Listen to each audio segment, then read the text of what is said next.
Pasukan Rusia membuat kemajuan di zona konflik Bakhmut Ukraina Timur yang menjadi target utama kampanye Rusia selama berbulan-bulan. Menurut penilaian pejabat militer Inggris, serangan pasukan Rusia akan sulit dipertahankan tanpa kerugian yang lebih besar.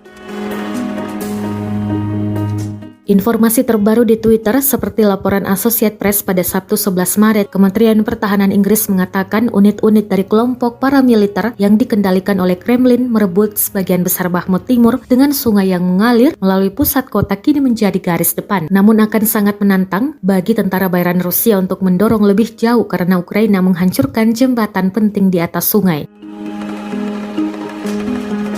Sementara itu, tembakan sniper Ukraina dari bangunan-bangunan yang diperkuat di sebelah barat membuat daerah terbuka di pusat zona pembunuhan. Pasukan dan jalur pasukan Ukraina di kota tambang tersebut tetap rentan terhadap upaya Rusia yang terus-menerus untuk mengelilingi para pembela dari utara dan selatan karena pasukan Rusia mencoba untuk mengepung mereka dalam gerakan cincin, kata kementerian tersebut.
Terima kasih sudah nonton. Jangan lupa like, subscribe, dan share ya.